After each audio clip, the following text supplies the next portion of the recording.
Ugh, I'm so bummed right now. Out of gas, out of beers, and my boyfriend's being a total wacko. Get your ass out of here. My ass? Wait, what's the big idea? Who's out there?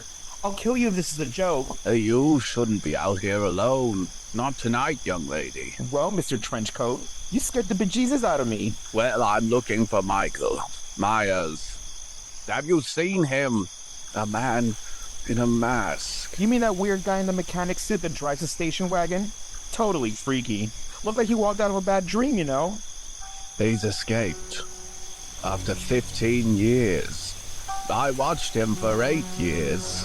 Staring at a wall, looking past it. Looking at this night. Wow, that's like a major bummer, Doc. You need to chill. Chill? I'll chill when the evil is gone. Death has come to your little town, Miss... Linda. Totally Linda. Oh, Miss Totally Linda. I need a beer. Well, you gonna get me a beer or not? I need to have sex on my friend's parents' bed like totally ASAP. Oh. What was that? Oh, where's my gun? He's here. I know it. You sure it's not some kid pulling a prank? Everybody's going psycho over candy tonight, or they're high on grass or something. Oh, I met him 15 years ago. There was nothing left. No conscience. Even the most rudimentary sense of life or death, good or evil, right or wrong. Totally far out speech, man. But you're totally wigging me out right now. Never mind my wigging. He's watching us. Okay, so what's the plan, Doc? You got your heater? I got this righteous stick. We wait. When he appears... We totally scream and split, right? Precisely.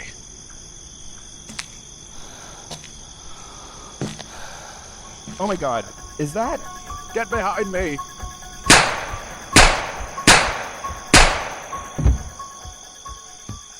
Wow, you just totally shot him in the chest, Doc. He's gone. For now. You do this every Halloween, Doc? Chasing some mask-wearing head case around town? Every year. Until he's gone. Totally righteous. You and me, the ultimate power couple. Come along, Miss Totally Linda. Evil never dies. Yeah, well, I think I need to find Bob. You know, my boyfriend. Oh, this is going nowhere. Fuck Bob.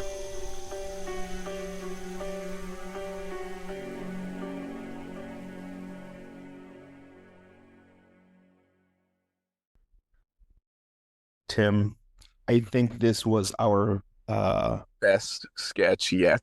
yes, I was going to call it our Magnus Opus. Is that the right word? Our magnum opus. Yes, it was. Oh, okay. Well, I think this was actually our best skit. I think we nailed the voices. Well, actually, once people hear, they're going to be like, we can hear Dr. Loomis. Who the fuck are you supposed to be? Well, guess what, listeners? I'm supposed to be the girl who also came out in Carrie. She wore the red hat, like the Trump hat. Yeah. The same actress. Hello. It was Linda. Every Halloween, every true blue Halloween fan should know Linda. Come on. Come on, listeners. I thought that was a fun skit. Everybody, welcome to the Itty Bitty Horror Podcast with Luis and Tim. In this podcast, we discuss everything from horror movies to the scariest tales out there with a touch of like laughter. What a weirdo you are. Well, welcome to the last episode of Midnight in October, our special 5-part series packed with the kinds of chills and thrills that just feel right for this month, from eerie lore to the childhood horrors that still keep us up at night. We're diving headfirst into the dark. What are we discussing today? Well, you're such a weirdo for beginning like that, first of all. You're scaring off listeners who might be new. Okay, well, I'll tell you. In today's episode, we will be discussing our favorite Halloween movie franchise sequels ever. Ooh. Yeah, well, listeners, if you remember, last year we did a horror movie recap of the 1978 original classic, Halloween.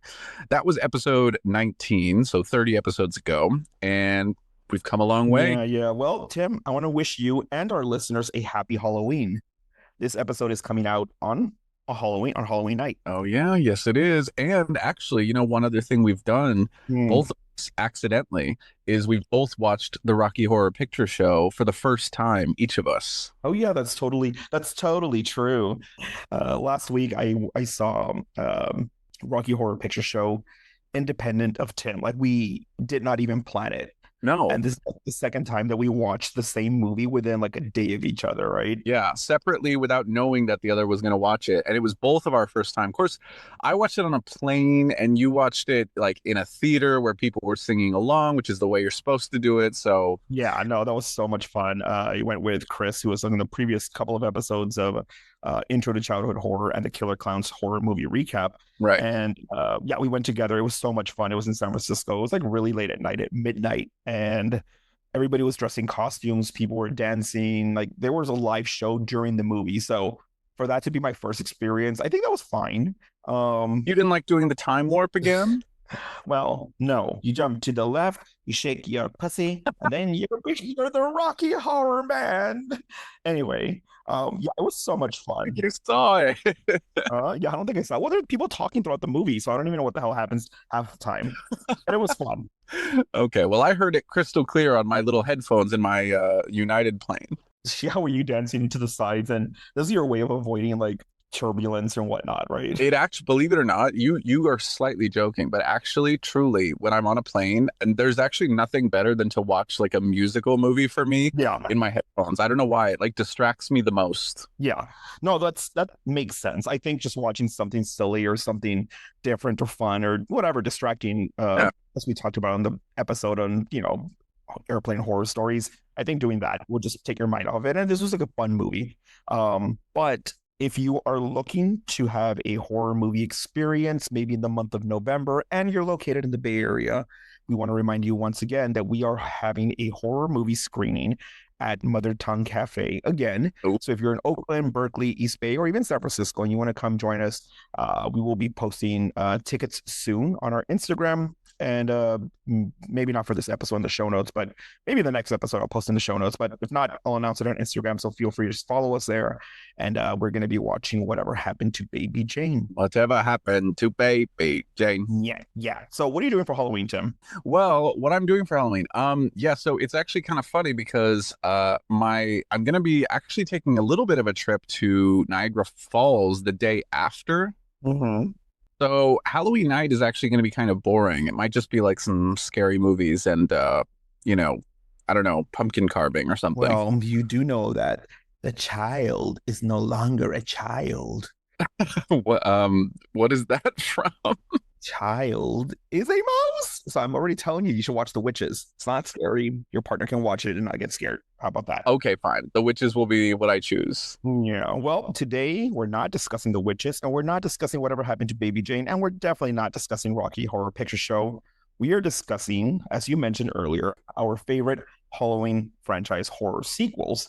Now, Yeah. for this time, the way we're going to set it up is originally I was going to do like, okay, you do three and I do three, but I think it I makes like that format.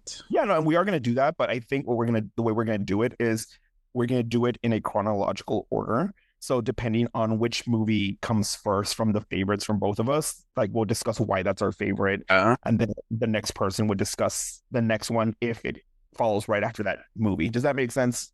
it makes sense. Yeah, yeah. So we're going to be talking about that today. We're going to be discussing everything from Halloween 3, Season of the Witch, to Halloween H2O. Are you ready, Tim? I'm so ready. Listeners, are you ready?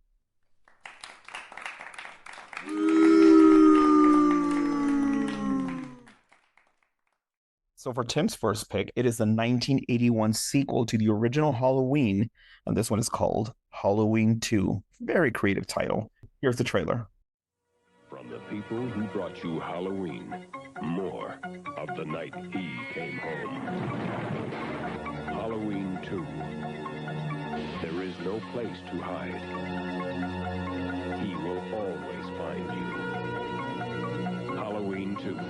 More of the night he came home. Rated R. Now playing at a theater near you.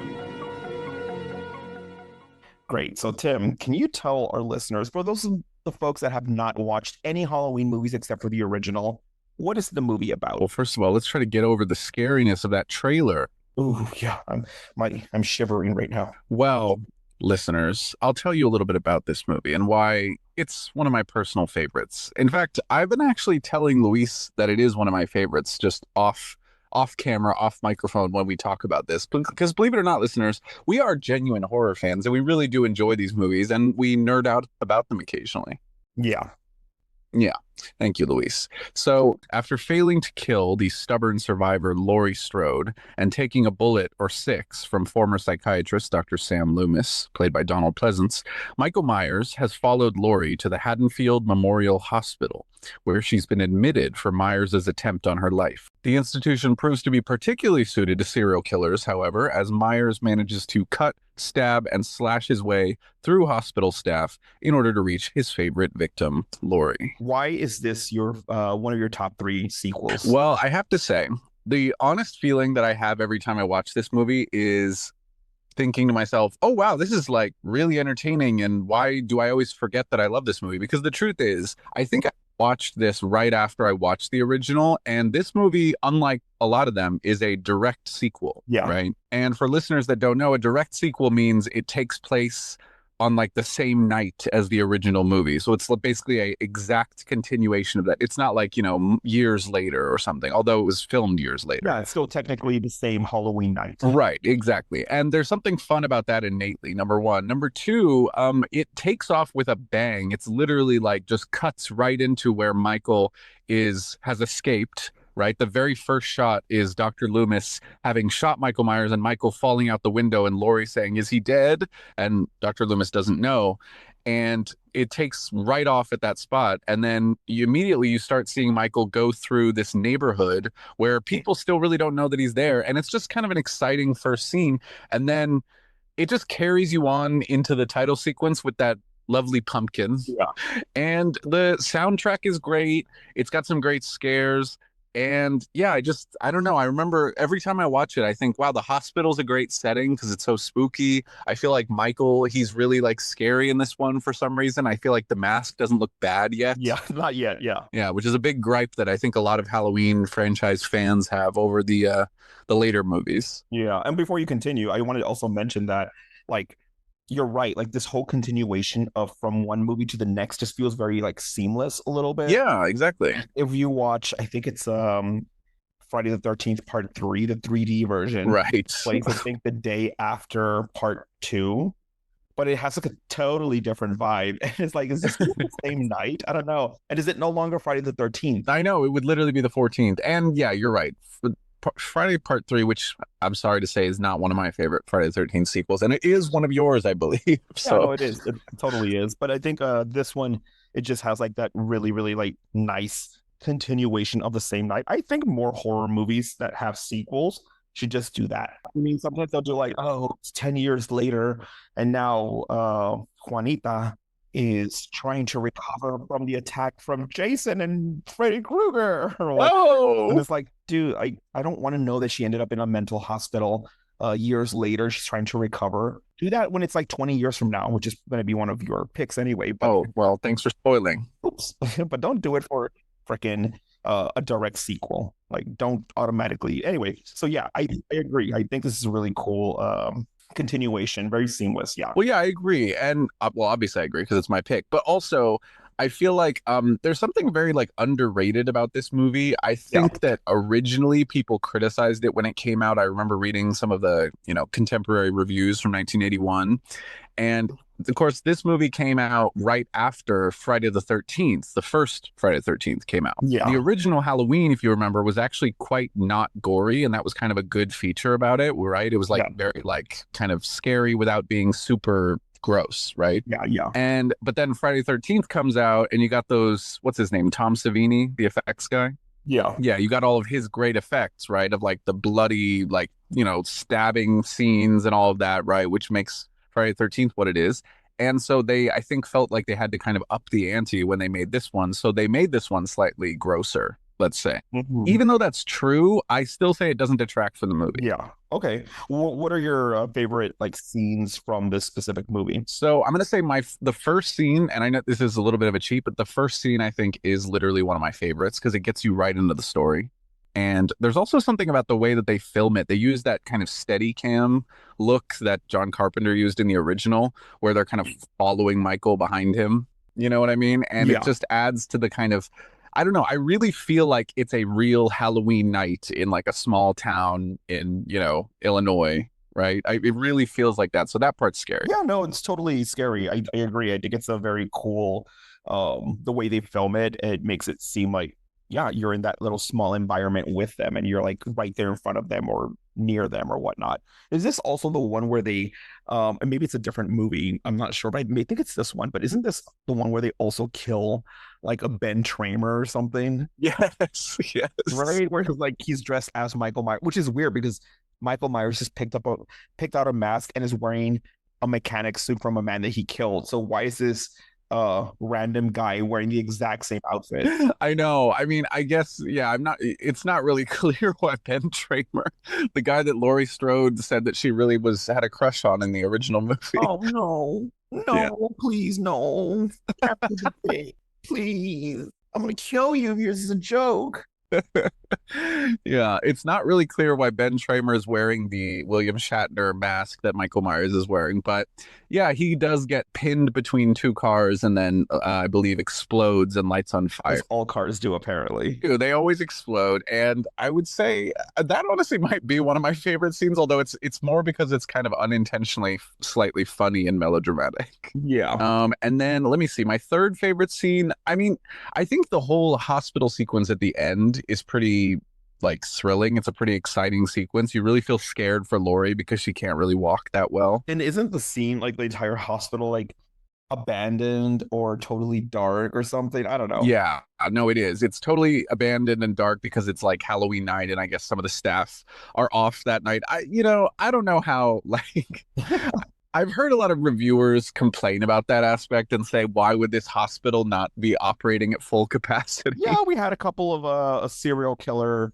going out around the neighborhood killing people and In fairness, they don't know that yet. oh well. Yeah, well, but even so, I mean, Halloween is a night where like bad things sometimes happen. So it doesn't really make sense that the hospital's not working, but I think they come up with some excuse for it in the movie.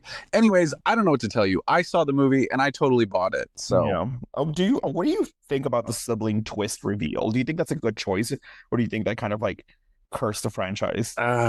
well, you're giving me the hard questions up front, which I can appreciate, Luis. I can. Yeah. Yeah, I guess the sibling twist, which, ladies and gentlemen, if you don't already know, which I feel like you probably do if you're listening to this, but if you don't, this is the movie where it's revealed that Michael is Laurie's long lost brother, and that's the whole reason he was going after her, right? Is because there's this like family connection. It's not just because he's some crazed, serial killer who's just after her, right? Yeah. And I have to say, I do think the critics have a point in saying that slightly takes away from the creepiness of the original because it's kind of scarier the idea that Michael would just be some guy going after this random girl as opposed to like her long lost brother. It's a slightly soap opera-y twist that apparently John Carpenter just felt like he had to write that in. Yeah, I did read that recently where he was talking about like I wrote that, I regretted that. Yeah. Kind of like killed the entire vibe of that movie and even the storyline, which is like why we have so many different timelines for All how the rest of the sequels, yeah, had to kind of try to explain all of that and keep that plot going. yeah, no, I agree. And I think it's funny because it's like you're right. I 100% agree. I think that having him be a random man who just like targeted a couple of babysitters and decided to just like, target them and kill them, Yeah. that is way more scarier. That's way more scary than just him trying to come back and kill his sister. Like, how did he even learn that information if he was institutionalized for like X number of years? I know it's true. And I mean, I have heard other critics point out like various little plot holes in this movie, like how did he know? And, various things related to that sibling connection. All I can tell you is that when I watched the movie, I mostly enjoy it. And because of course, I didn't watch this in 1981. I watched this like when, I was a teenager, right? So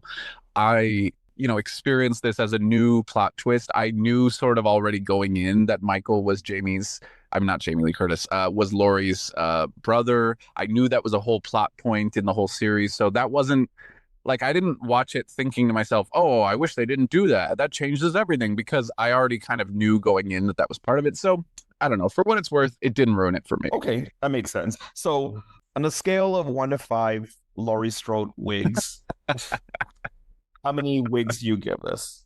I give this movie 4 out of a possible 5 wigs. Yeah, I give it 4 out of 5 wigs too. I think it's a Oh, really no. strong movie. Yeah, it's a strong movie. It's a fun movie. Um, every sequel that comes out is always going to have its critics, no matter what. Yeah, So they suck.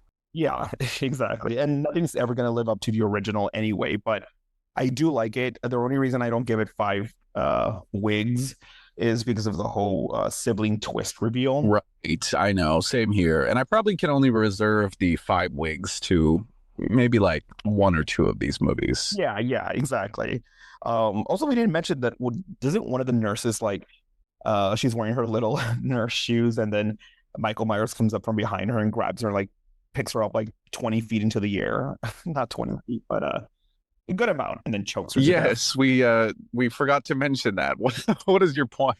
Oh, I'm just talking about like memorable deaths or kills. Oh yeah, that's right. Well, it does have some memorable kills, and I think at one point he stabs someone in the eye with a needle, which is pretty gross. Doesn't Dr. Loomis also suffer like an injury or something, like through an explosion? Yes, that's right. Yeah, He because does. it comes back in a different movie with his little scar and whatnot. But yeah, Yeah, God bless Donald Pleasance, the actor that played Dr. Loomis. He kept coming back and back, and I honestly think the franchise would not have continued had he not, because none of the other actors returned, basically. yeah. Yeah, well, that's my point.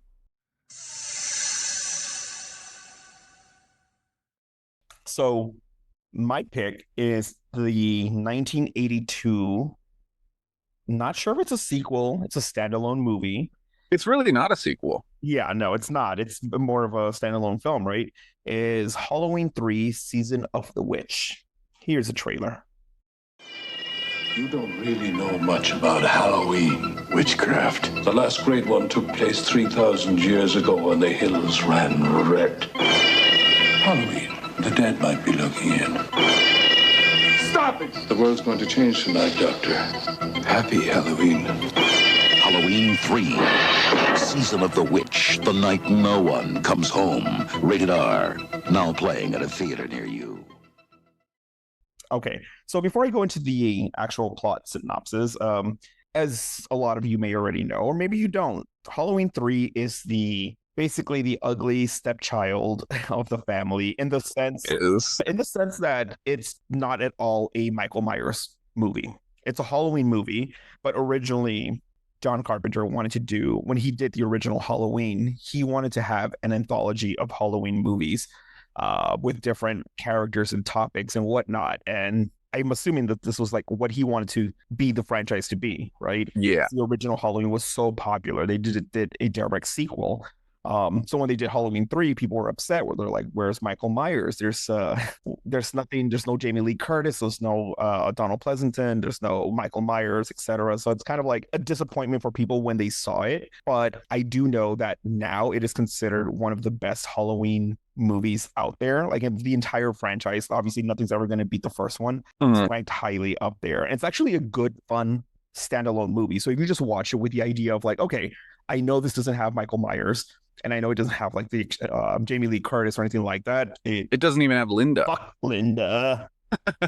So the plot synopsis is hospital emergency room doctor Daniel Dan Chalice, who is played by Tom Atkins. He comes out in the movie The Fog as well. And Ellie Grimbridge, Stacy Nelkin, the daughter of a murder victim, uncover a terrible plot by a small town mask maker, Connell Cochran, a madman who's planning a Halloween mass murder utilizing an ancient Celtic ritual. The ritual involves a boulder stolen from Stonehenge, the use of silver shamrock masks, and a triggering device contained in a television commercial, all designed to kill millions of children. That movie just sounds like a blast. It really is, though. Like, I know you haven't seen it, right? I haven't, unfortunately. Sorry, listeners. No, I mean, I know that it is a lot of people, like I said, they call it the black sheep of the franchise, It is. It's the ugly duckling. but even then, it's like when you watch it, you're like, wow, this is actually really fun because at least I think so. It's one of my favorite Halloween movies. Not just Halloween, but one of my favorite horror movies. I think it's just so much fun because of how they incorporate the holiday itself and how they also have a random Halloween the movie cameo in the movie. So it's like, They do? yeah, I think I told you this before, but it's like one of the characters is at a bar trying to figure out his life and figure out this murder that happened. And he's at a bar and they have the TV on this Friday for Halloween or whatever. And they show the trailer for the Halloween movie with Michael Myers. And then you just hear the theme song for the movie. No way. I didn't realize that. Yeah, no. And it's funny because like they use a lot of like one of my favorite things. Well, first of all, this might be really annoying to a lot of people, but one of the reasons why this is my favorite movie, one of my favorite movies from the Halloween franchise, is because of the music that is being used throughout the movie. The whole concept is, again, as I read before, is like this huge company is selling Halloween masks, but all these Halloween masks have like this little device that kills children, and they're gonna activate it during Halloween. So they tell the children, it's like, children, make sure between 8 and 9 p.m. on Halloween night, you tune in to the channel XYZ, whatever, and watch out for a special giveaway. But you have to be wearing your masks. And as they're wearing their masks, this little song from the movie where it's like 3 more days till Halloween, Halloween, Halloween, 3 more days till Halloween, Silver Shamrock. And they play it every single day. So it's like 2 more days for Halloween, etc. So when it's Halloween, they keep playing like dun dun dun dun dun dun. Like that's how it starts. And the kids start to eventually die. Like their heads start to like almost cave in. And snakes and bugs start coming out of the mouth of Oh my God. kids in the past. So it's like a really weird thing. But I like the music. I like because it's like a little bit of an earworm. Like people can be like, oh my God, this is really annoying. Halloween, Halloween, Halloween, happy, happy Halloween, Silver Shamrock. It's time. It's time. Time for the big giveaway. Halloween has come. All you lucky kids with Silver Shamrock masks, gather round your TV set. Put on your masks and watch. All witches, all skeletons, all jack-o'-lanterns, gather round and watch. Watch the magic pumpkin. Watch. I don't know. Like a lot of people use it to this day. Even like right now, it's like what 3 more days. Well, actually, well, this is coming out on Halloween, so it's Halloween today. Yay! 0 more days till Halloween. Halloween. Exactly. Well, we're recording this earlier, obviously, but Don't reveal the secrets behind the curtain. yeah, you can use that song almost every day leading up to Halloween. The other reason why I really like it is because there's a lot of really cool, fun kill scenes in this movie. They're just like will make you kind of squirm. Like in the very beginning, there's an old man running away from something. It's 1982. He's running away and he He's hikes. probably running away from the recession. Yeah, he's running away from these men in suits and he ends up like in a junkyard or something. These men who are trying to kill him in suits, they're not really men, they're like aliens or something. Or robots, really. They try to kill him, but then since they're in a junkyard, I think one of the cars like gets loose and kills the bad guy.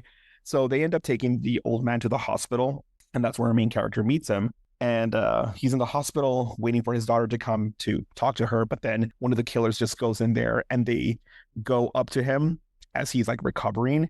And he wakes up and he sees this. And one of the killers just sticks his 2 fingers, like his thumb and his index finger or whatever, into his eye sockets and just pulls out. Like he's like breaking his nose and skull. That sounds horrible. No, I know. And then the nurse walks in and she starts screaming.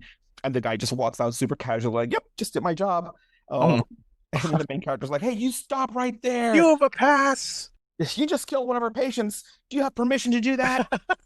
And then the guy just walks outside and sits in a car, talks to the security guard, like, hey, stop that guy. But the guy pours kerosene or whatever on him and just blows the car up. Oh my God. And you're thinking like, wait, are these guys suicidal? But turns out they're robots. They're not real men. Oh, who sent the robots again? The CEO of this mask company. Oh, right.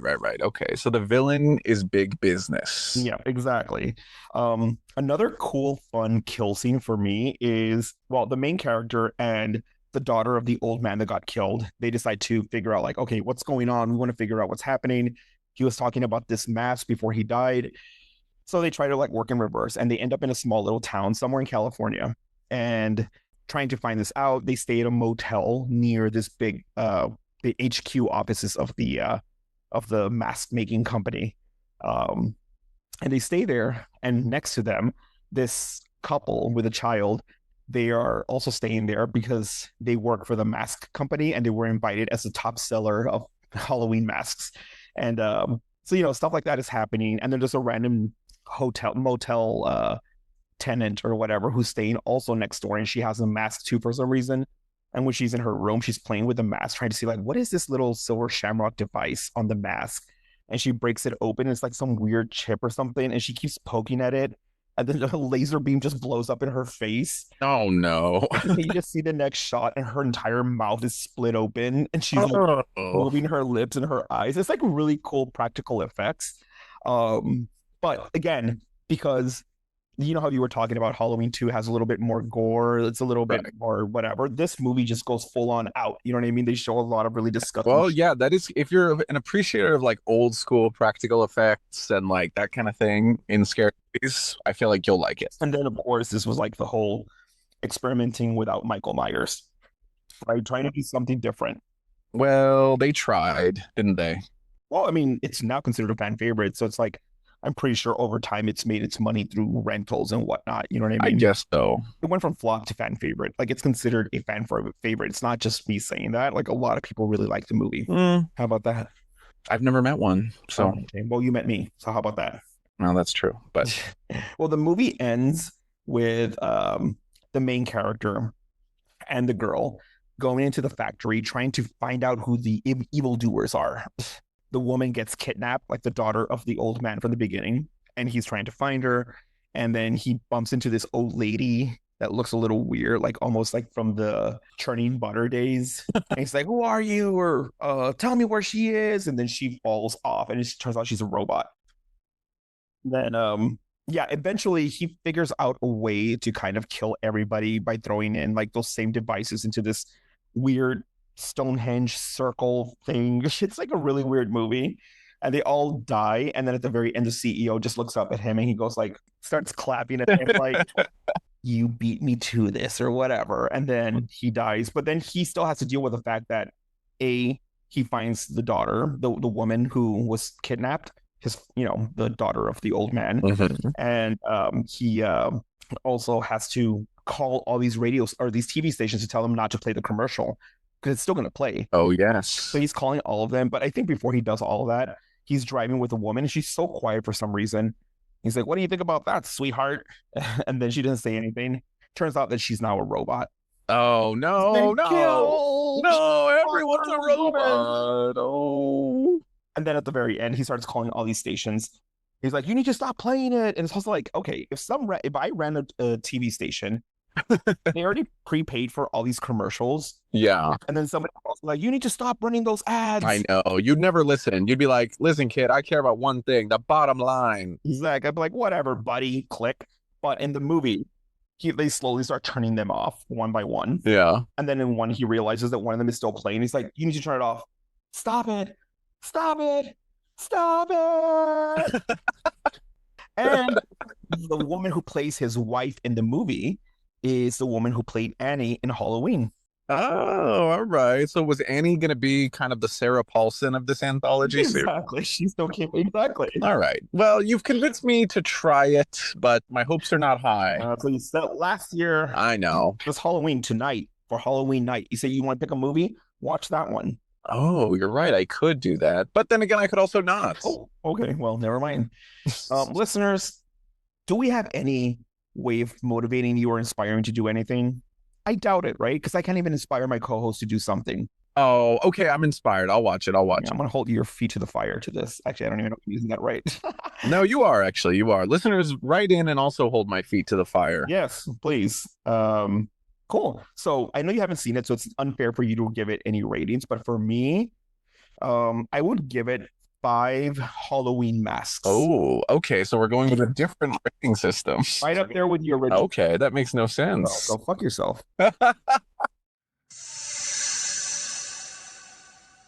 The next one on my list is the 1988 movie Halloween 4: The Return of Michael Myers. Now, Tim, you've seen this one, right? Yes, I have. Although I think some of it I haven't seen, but mostly I have.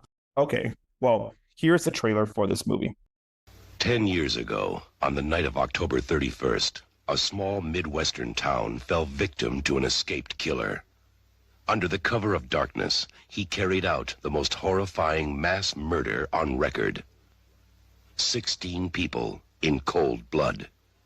Ever since that night, no one has forgotten his name. And Halloween has never been the same.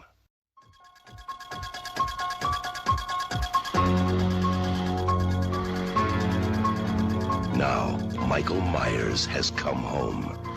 He has returned for one more night of unholy terror.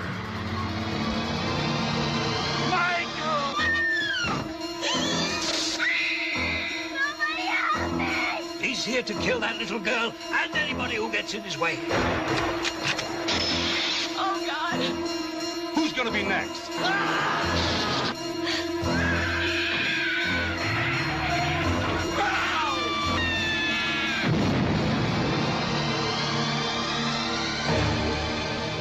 Halloween 4, The Return of Michael Myers. So the plot for this movie is the comatose Michael Myers awakens 10 years after his original rampage and returns to Haddonfield, Illinois to kill his young niece, Jamie Lloyd.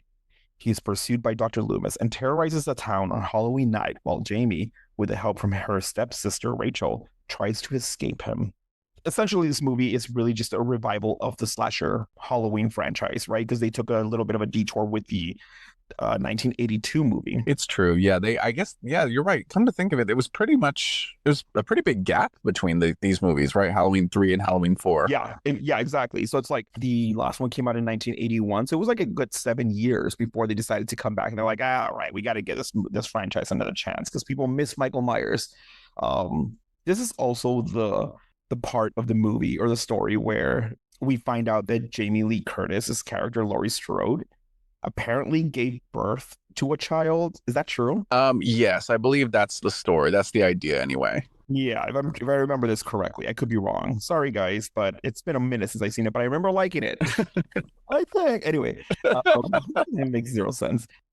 The thing I like about it and the thing I kind of don't like about it. Okay, so the thing I do like about the movie is that it's a new character, a new protagonist, which is a little girl, Jamie Lloyd, played by Danielle Harris. Yeah. Right. And she is now apparently like the daughter of Jamie Lee Curtis. She's now an orphan or it lives in a foster home or something. I like that because like now we're seeing everything from the lens of a child. Right. And that can also make it scarier too. I mean, honestly, I've heard some people complain like if you involve, a kid in a story, it can make it a little bit more sad or scary because you're worried that like something bad's going to happen to them a little bit more than you otherwise would be if it's like, a horny teenager like in, most slasher movies. Yeah. The one thing I don't like, well, the obvious one is that mask was so stupid. He looks stupid.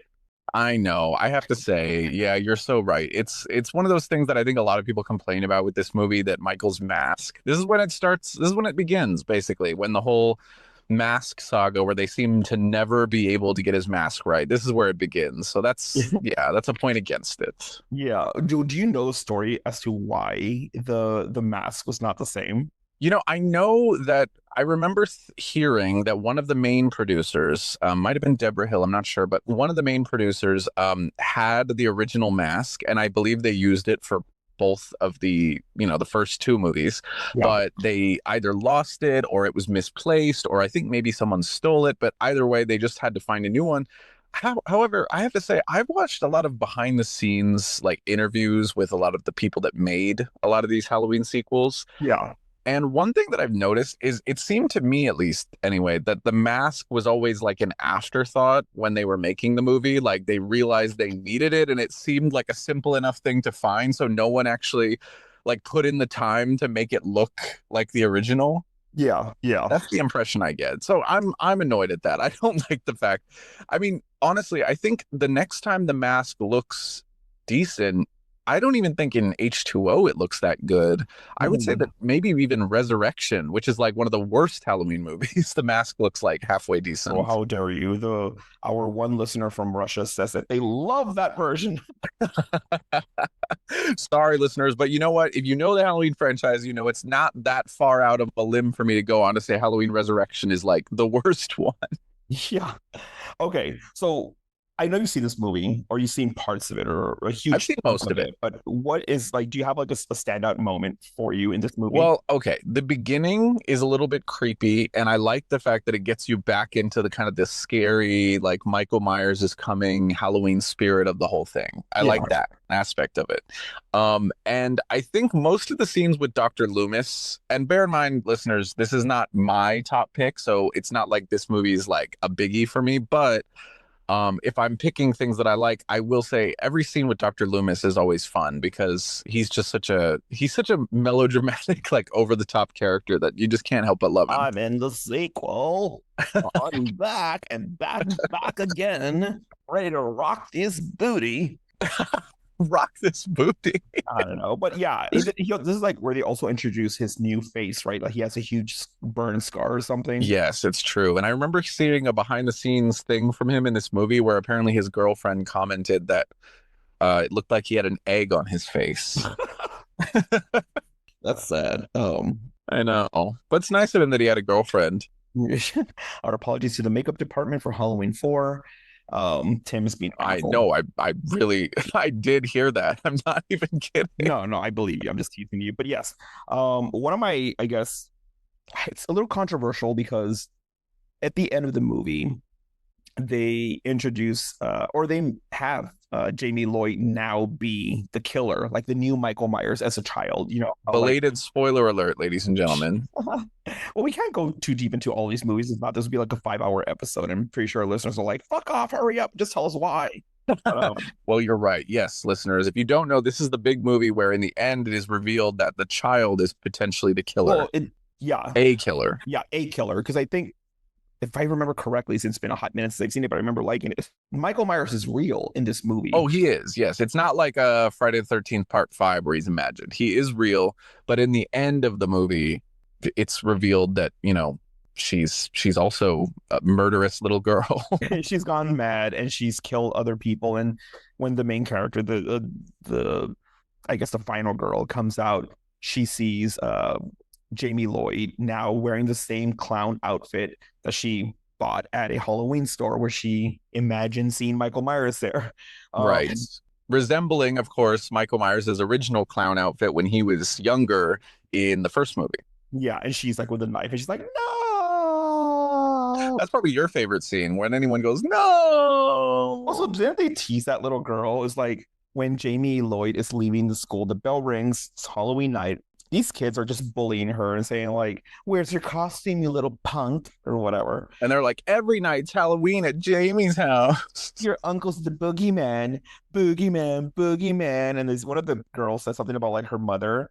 He's like, "How could she? Her mother's dead." Oh my God. Okay, that's going way too far. I've never experienced bullies like that. I know. They're not usually, well, I mean, maybe some are cruel. Some of our listeners who were bullied are like, "Oh my God, they are that bad."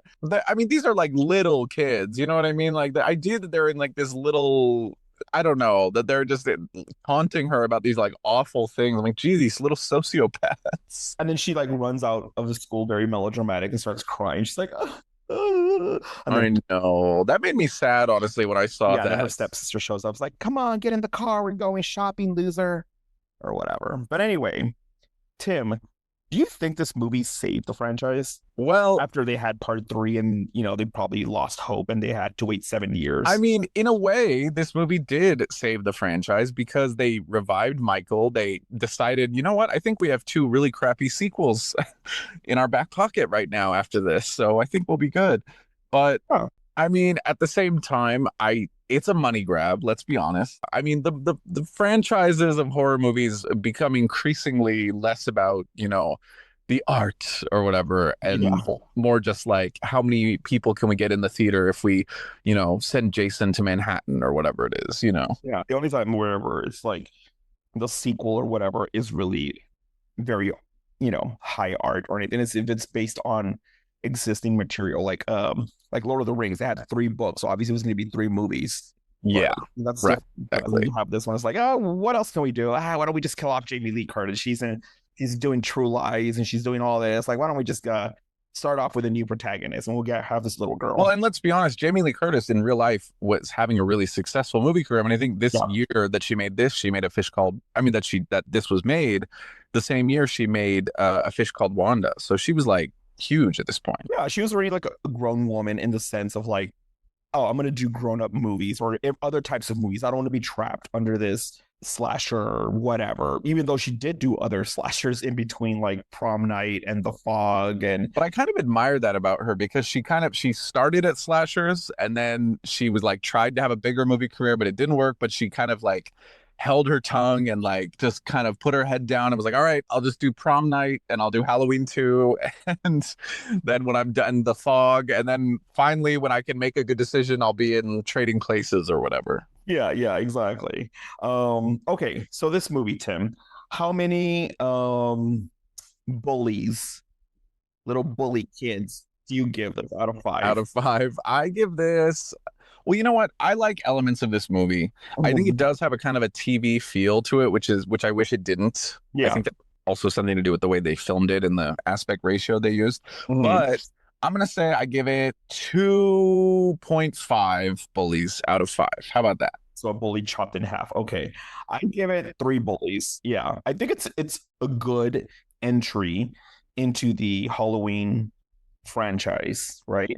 But it doesn't hit the highs of like the originals, I think, right? With like just the original one at least, where they have like the high tension of like this random killer or whatnot. Now he's like, okay, I got a sister, now I also have a fucking niece. Jeez, later on I'm gonna find out I have a mother-in-law and I have a fucking babushka.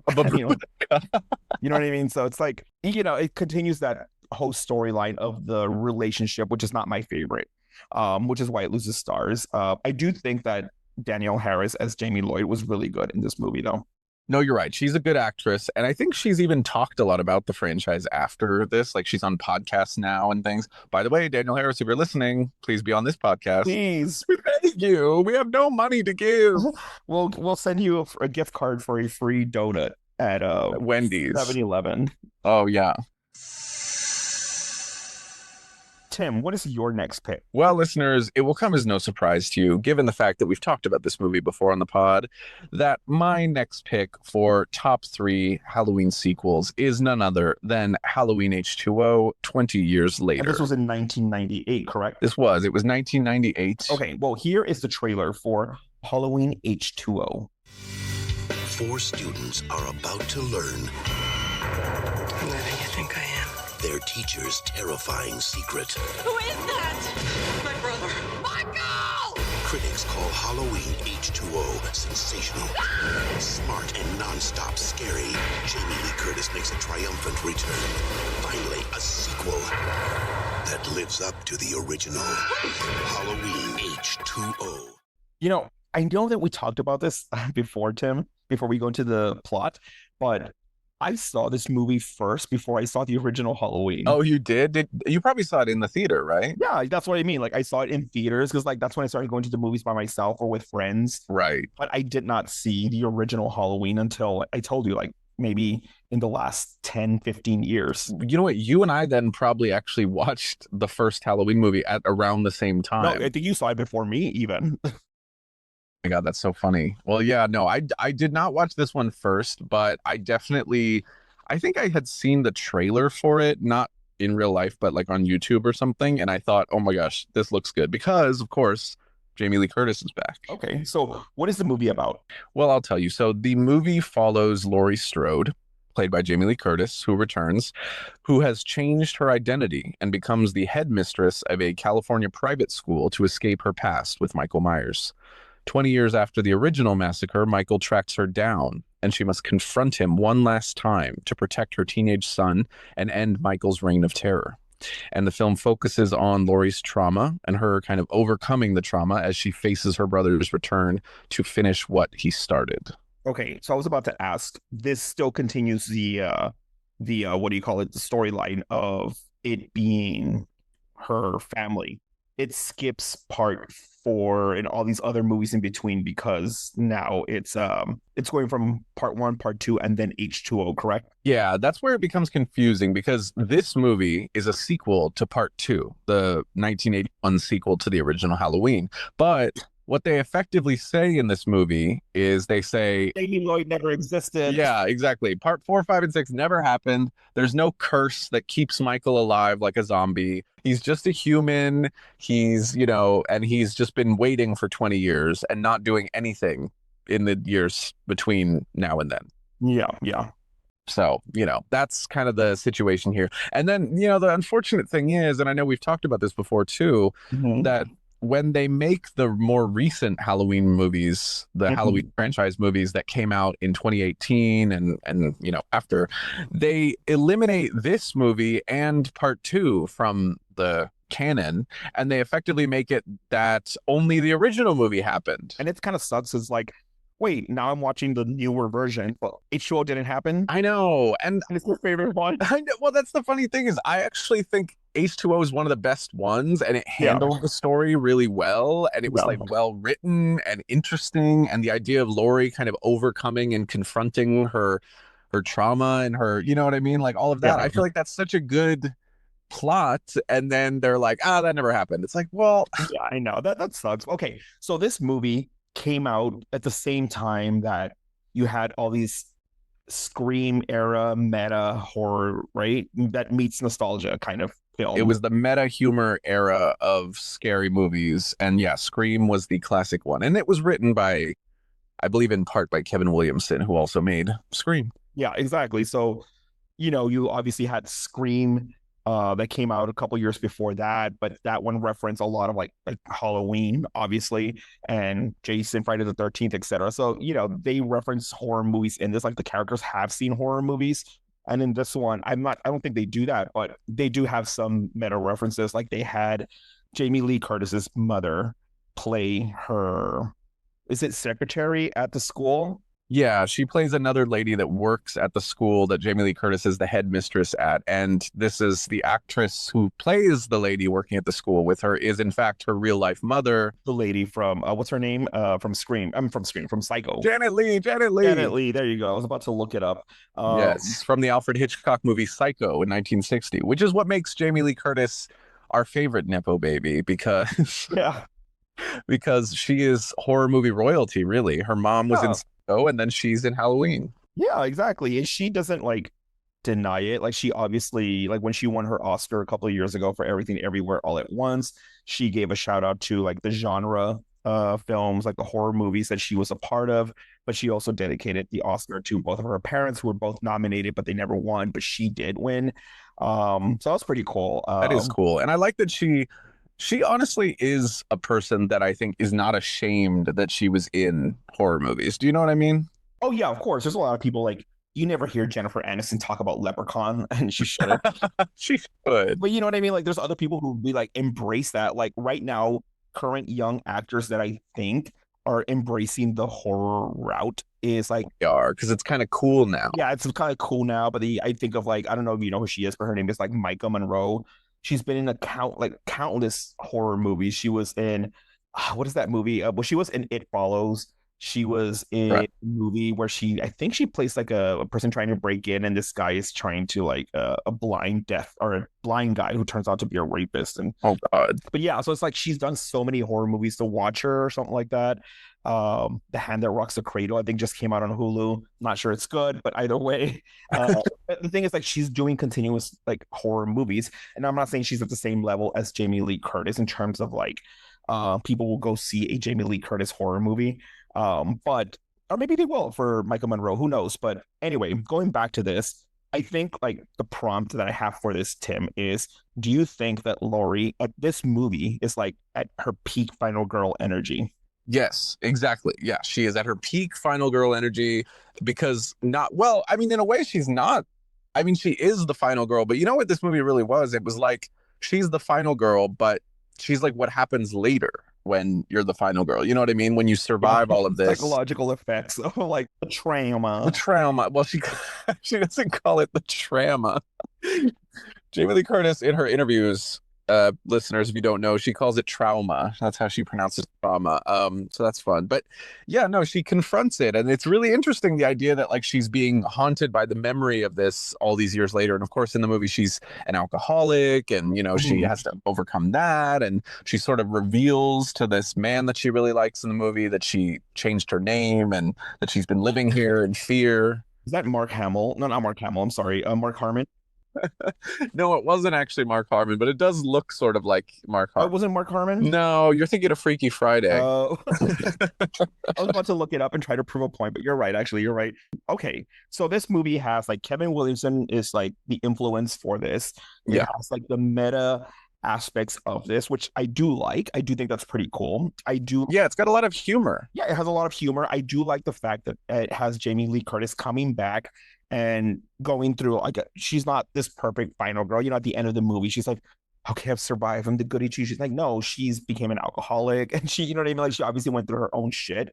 Well, in the end of the movie, she grabs an axe and tells her kids who are, have been running from Michael Myers. Josh Hartnett. Yes, Josh Hartnett, exactly. No, and he's actually, by the way, can I just say, not we could go on and on about this movie. This could just be a podcast about H2O, but Yeah. Josh Hartnett is, I actually think, one of the best parts about this movie. He's so good at playing her son, and I feel like he's so good at it. I don't know why he's not more famous now. It's too bad. Yeah, well, he's making a little bit of a comeback. He's having a little Josh Hartnett Revival, like a little renaissance of him. He was in the movie Trap. I think he's going to come out in another new movie. Well, he should. Yeah, and I know that he was like big in the beginning because he had like a couple of horror movies under his belt. He had this one. He had, I think, Faculty. He was also like in Pearl Harbor, which is not a horror movie, but he was like, scoring gigs here and there. But then he kind of just fell. It sounds like he just like kind of fell off for a little bit.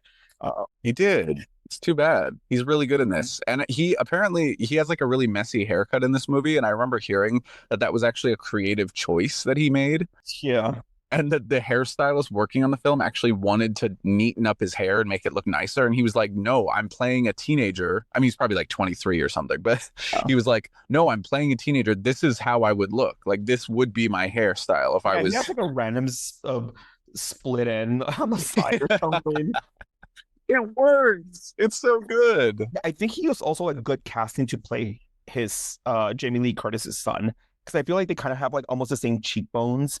Oh, you're smaller. right. Kind of. I feel like they kind of fit. But anyway, And Michelle Williams is in it from Dawson's Creek, and Kevin Williamson wrote Dawson's Creek. So fun fact there too. okay. So you were mentioning, okay, she has the axe. Right. Well, in the end, Jamie Lee Curtis gets an axe, and she tells them to run, and then she basically turns around after effectively having run away from Michael for 20 years, and she finally just turns around and she like screams, "Michael!" like in the distance. Michael. Yeah. Michael's like, what? What? I'm right here. Yeah. No, but like she screams it, and it's just such a little triumphant moment because you realize that she's like decided that even if she doesn't come out of this alive, she's not gonna live in fear anymore. And it's a great moment. I'm sorry, it is. It also implies because, well, obviously part 4, part 5, whatever didn't happen, but it also in that timeline it implies that he's going after like Jamie Lee Curtis's daughter in that other movie. So it implies in this one new timeline that he would go after Josh Hartnett, right? So she's like, Right. fuck this, I'm going to end this now. Yeah. Somehow Michael Myers ends up pinned against her vehicle. Right. She actually steals a vehicle at one point because she's so fed up. And then, yes, he somehow gets pinned kind of against a tree between, the vehicle and the tree. And he's like reaching out for her. And for a split second, you think she's going to maybe, I don't know, become friends. I don't know. Not friends, but she has like sympathy because he's like, isn't he like reaching out towards her like, oh, help me or something? Right. Yeah. And you can also see his eyes, which I feel like is kind of interesting because in the original movies, you can't really see Michael's eyes. So it gives him a very scary, haunting look. Yeah. Until he removes the mask or something and you see. Right. Yeah. But anyway, yeah. Yeah. And so you can see them. So for a split second, she feels sympathy, and then she remembers that he's just tricking her and that he'll never change. And then she chops off his head with an axe. And honestly, if they would have just ended that franchise right there, I mean, if they had any like any balls, honestly, if they just had like the kind of, I don't know, if they were willing to do that, they should have just ended it there, but they didn't. well, even if they didn't end the movies because they wanted to do, let's say, a new timeline, which they did, if they just wouldn't have done Resurrection right after that. I know. Resurrection is just the giant bat, just the stain on their record. It's like, why? Why did you come back? So it's not Halloween 3. Oh, you're trying to catch me, huh? I saw that movie. It's so bad, which it's obviously not in either of our top 3, but No. I agree. I think that if they would have ended the movie right there, or that timeline for H2O with that, like cutting off her head, or his head, excuse me, and she goes, finally lives happily ever after. Well, I don't know if she's happy at that point. She still might like go to jail. Oh no, she killed a killer. Well, you hope that the law would see it that way, but she could steal a car, and I don't know. Yeah. Well, either way, she would at least be a bit more relieved. Okay, so having said this, how many weird, fucked up Josh Hartnett's haircuts do you give this movie? I give this movie, I'm gonna say I give it 4.8 out of 5 weird Josh Hartnett haircuts. These weird ratings. Okay, I would give it 4.5. It's a fun movie. Yes, agreed. Okay, Tim, we're almost near the end. It's your last pick. What is your last pick for your top 3 Halloween franchise sequels? My third choice for my top sequels of the Halloween franchise will be Halloween, the 2018 sequel. It is a sequel. It's a requel, right? Kind of, yeah. Okay. So here is the trailer for Halloween 2018. Testing 1, 2, 3. We're on. We're here to investigate a patient that killed 3 innocent teenagers on a Halloween in 1978. He was shot by his own psychiatrist and taken into custody that night, and has spent the last 40 years in captivity. Everyone in my family turns into a nutcase this time of year. Yeah, I mean, your grandmother is Laurie Strode. She was almost murdered. Wasn't it her brother who murdered all those babysitters? No, it was not her brother. That's something that people made up. Do you know that I pray every night that he would escape? What the hell did you do that for? So I can kill him.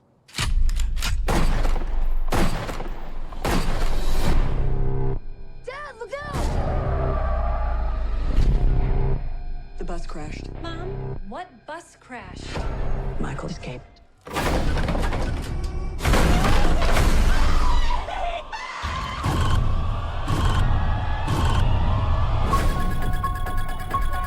He's waited for this night. He's waited for me. I've waited for him. Get out! Go home! Get inside!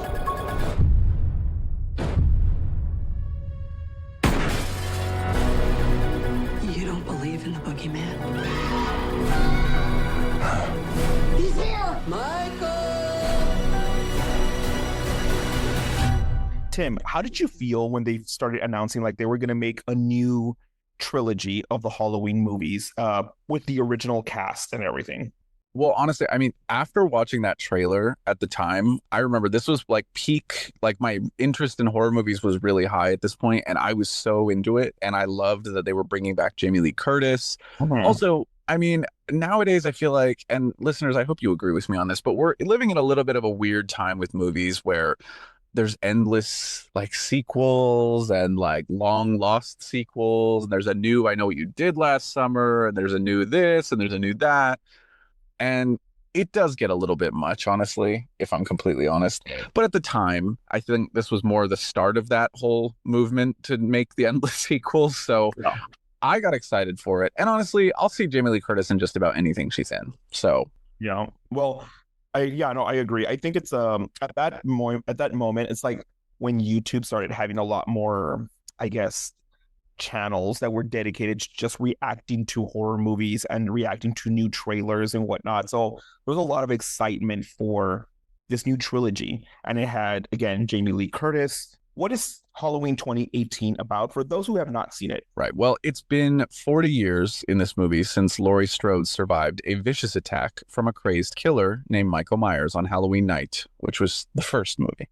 Locked up in an institution now, Myers manages to escape when his bus transfer goes horribly wrong.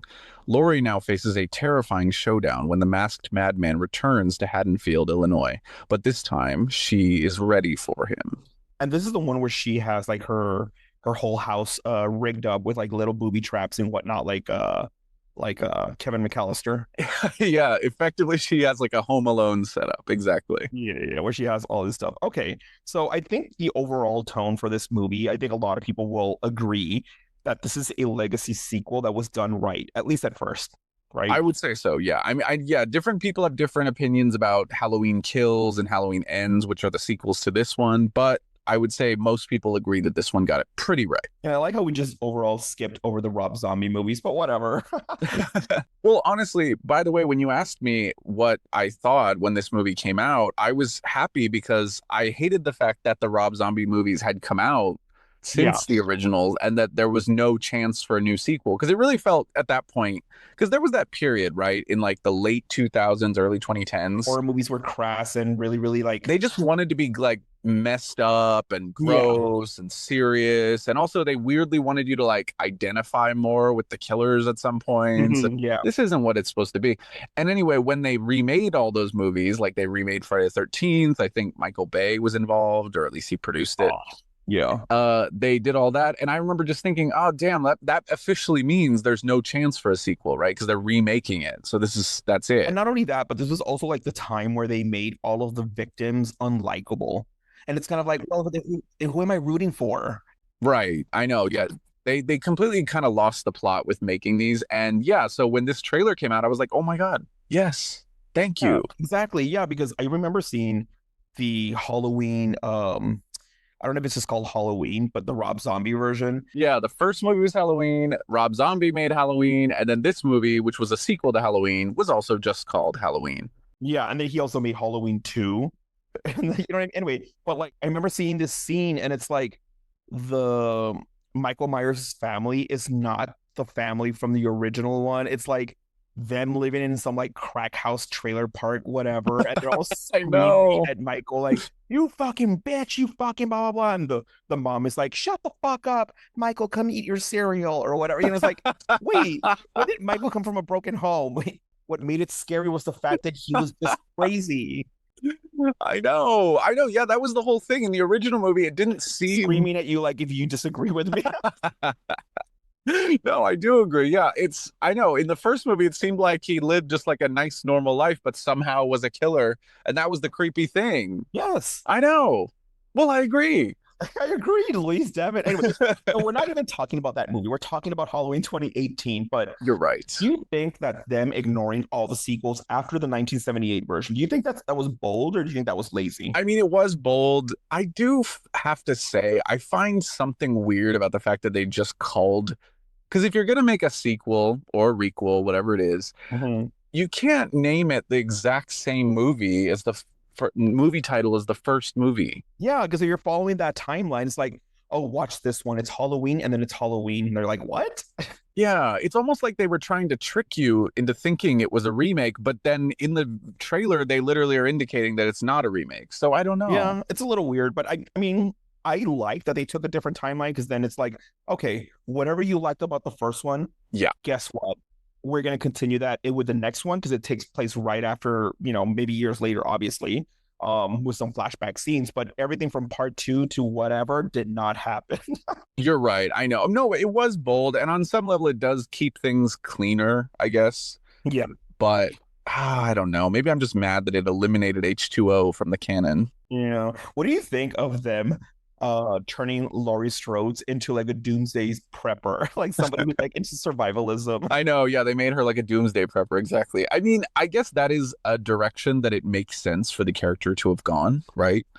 And I think they wanted her to be like an older, like badass version of her that's also a little paranoid, and her daughter doesn't really believe her or think that it's serious. Yeah. So I mean, I like that angle. I feel like that makes it interesting. And you do sort of think on some level when you're watching it, like, oh, like Laurie's really going to go to town. Like this is going to be serious, like revenge stuff when Michael comes in. Yeah, and I don't know if it's this one or a different of the later sequels, but isn't she like they show in the trailer where she's like, well, let Michael come here, and she goes, I'm kidding, I'm making that up. I have no idea if that's part of the trailer. No, that is totally what they do. I mean, that's the whole vibe of all three of these movies. And she's more of a badass. Like she's had years of suffering through PTSD and obviously right to survive and Jimmy rig her entire house with like weird shit. So I guess that makes sense, right? Yeah. Okay, so obviously there's like different themes between like Laurie, Karen, Allison, like all of these, like her daughter and her, I think, granddaughter, I believe. So it's like obviously to them, they're just like, "Ugh, our mom is crazy. Get over it. Sure, somebody came and tried to kill you, but like whatever, get over it." Like, girls, like you wouldn't even be alive if your mother didn't survive. How about that? Your mom ran through that town and she, Yeah, she was like, Tommy, please. she hid in that closet and she avoided Michael grabbing at her with that, all those hangers tinkling around up there. Yeah, she had a lot of cool things that she was doing. What I'm curious, who produced this movie? Was it Blum? Yeah, it was Jason Blum, of course. It was. Yeah, it was the Blumhouse movies. I have like a love-hate relationship with the Blumhouse movies. Oh, really? Yeah, because a lot of times, like, I feel like they have certain requirements to make a horror movie, and a lot of it falls under like three categories. I think it's like it has to be like an original or cool story. Obviously, it's different for this one because it's Halloween, but you have to fall under a certain budget and something else. I forget what it is. Like you have to hire talent. That's whatever. Anyway, and that's a hit or miss because like, some movies are just like whatever. But I did like this one. Do you have any like a particular scene that you really like from this? Because it has like a Blumhouse tone, right? It does. Versus like a John Carpenter tone. But is there anything specifically, like one or two scenes that you really love? Well, I would say that my top scene that I remember vividly, which I really enjoyed, and I guess it's just because it's really creepy, is the scene where the two British investigators at the very beginning visit the asylum where Michael is being held. And of course, the camera never really shows Michael's face. Aren't they podcasters? They're like us. Oh my goodness. Anyway, go ahead. Yeah, no. So they're podcasters. By the way, that is a whole other conversation topic because I feel like nowadays every movie has a character where someone's a podcaster, and it's honestly kind of a lazy like plot device, I feel like. But whatever. Anyway. The point is, yeah, they're investigating stuff. They want to ask questions about, Laurie Strode and all of that. And yeah, there's like a scene where they bring Michael his mask and it kind of like makes everyone in the like yard where all the people that are locked up are sitting. It kind of makes all of them go a little crazy and makes the dogs start barking. And it has this like weird, it's almost supernatural. I mean, the franchise is not supernatural, right? Fundamentally. But, well, unless you count the Curse of Thorn sequels, but we don't really. Yeah. But yeah, it's almost a supernatural moment, but it's very creepy and it's interesting. And it was in the trailer too. And I remember thinking, okay, they seem to know what they're doing with this because that's a really good scene. So yeah, I would say that. Are those podcasters? They're not like medically licensed. They don't have like any psychiatry degree or anything like that, right? They're just like podcasters, or were they like actual licensed people that happen to do podcasts? No, I think, yeah, they're just people doing a podcast. I mean, I think they take themselves really seriously in the whole matter, but yeah, I don't believe they're like, licensed criminologists or anything like that. Also, was the podcast people, were they in that movie, or was it a different later sequel? No, they were in that movie, the one we're talking about, Halloween. Okay, so I was curious, like, imagine you and I, somebody tells us like, hey, you guys, since you're doing a horror podcast, you guys want to like hear us interview this serial killer, and we're like, yeah, sure, let's go. And then you and I show up and then they're trying to get the serial killer to talk and he's just quiet, And then you decides like, well, guess what, mister? Does this remind you of something? And you just show them something that traumatizes them. Like, who the fuck are we to fuck up this serial killer's mind? And I know. What the hell? Like, how could we be so bold? okay. My favorite scene is the ending. Michael Myers is going into Laurie's like survivalist home. Right. He's having an experience like going after Kevin McAllister would be. Yeah, and she's like throwing marbles on the ground. She's like, you better not come upstairs because there's no way for me to run. And Michael Myers is like, let me go up there. And she throws like a little paint can at him. Anyway, I do kind of wish they did that in the movie. That would ruin the movie, but it really would. It would stop being scary altogether. Yeah. And then she like eventually, I guess, runs down to the basement and he follows her and something. I don't remember the exact setup, but she's basically like, I basically got you where I want you. And she pulls like a lever and it locks him down in the basement. And then she like basically kicks his ass kind of and just I believe she explodes the place into fire. Yeah. Is this the same? Correct me if I'm wrong, but I think this is the movie. I don't know if it's this one or the sequel to this one, but where like her daughter, I think it's Karen, I believe. Yeah, and she is like, Mom, I can't do this. And she's like crying or whatever. And then she goes, haha, just kidding, Michael Myers. Boom, boom, boom. And then he shoots him or something. She does something. Yeah, I don't remember if that was this one in particular. Listeners, you can email us. Correct us. It was. But anyways, the point is, yes, there's some great moments between them. Yeah, and the ending, I just really love the ending. Obviously, I hate the relationship that Karen has with her mother because she's like, dude, again, you're being annoying. Your mom went through a lot of trauma and you are just like dismissing it. Or maybe because like you had to go through it so much and be trained to be a survivalist and everything. And I can see how that can be annoying, but at the same time, it's like, yeah, good reason. Look, this motherfucker's right here. Well, but you have to admit, being Karen and growing up in that life where like your mom never forgets this one thing. Mm-hmm. You know what I mean? That would be a rough life for you, I feel like. Like, you're like, Mom, take me to dance recitals. Stop building booby traps. It's like, no, Michael's coming anytime soon. You would hate her at that point. Yeah. How many podcast mics from annoying podcasters would you give this movie on a scale of 1 to 5? I would give this movie a solid, I would give it 4 podcast mics out of a possible 5. Yeah. I would give it about 3.5. I think it has it's a good sequel to the original one. I think that obviously, again, kind of like H2O, you introduce the PTSD and she's like obviously not this goody two shoes woman anymore. She's obviously gone through a lot of shit. Still had enough time to have a family, obviously, excuse me. Yeah, that's true, actually. That you're right. That means that she somehow managed to take the moment to like, yeah, have kids and everything. Yeah, have a family, obviously still be able to like traumatize her kids, her daughter. But yeah, I would give this a solid 3.5. Yeah, that makes sense, actually. And, you know, I'm thinking about it and how they managed to effectively erase H2O, which I love, from the franchise. And that makes me want to give it a 3.5 instead of a 4. So I might actually join you down there. Okay, so we both give it 3.5. Yeah, which is still fair because it's still pretty good. So my final pick is the 2022 franchise series finale. We think of Halloween Ends. Here's the trailer. It's been 4 years since Michael Myers vanished without a trace. Hello.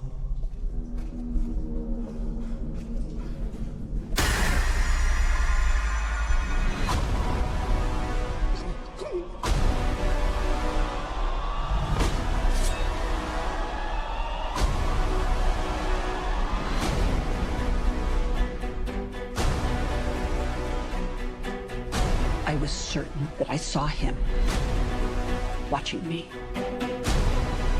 You pretend like you moved on, but you're actually just obsessed with death. What are you gonna do when Michael comes back for you? Because he is coming. But this time, something feels different. He's more dangerous.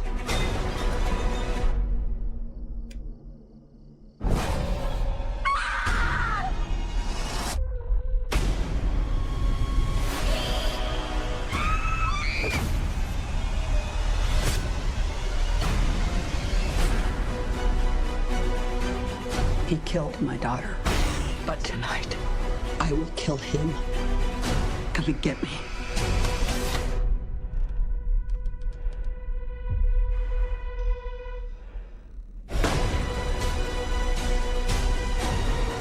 Laurie! Maybe the only way he can die is if I die too. It all ends now.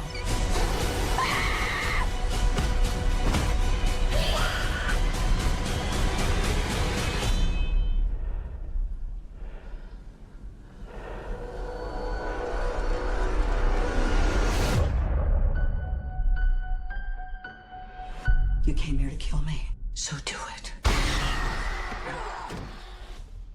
Tim, do you remember watching this movie in theaters, or did you see it on streaming? What was your experience with this movie? So I do remember watching it vaguely, but I have to say I kind of mix this one and the one that came right before it, Halloween Kills, up. And part of the reason for that is because I don't know why, and we could maybe check the timeline on this, but it seemed like Halloween 2018 came out and it was like a big hit. And then it felt to me, and I guess maybe I'm just misremembering, or maybe it was COVID related, I don't know, but I remember feeling like Halloween Kills and Halloween Ends came out like at the exact same time, it felt like. Yeah, it came out like kind of back to back. I don't remember when Halloween Kills came out, but I can look this up right now.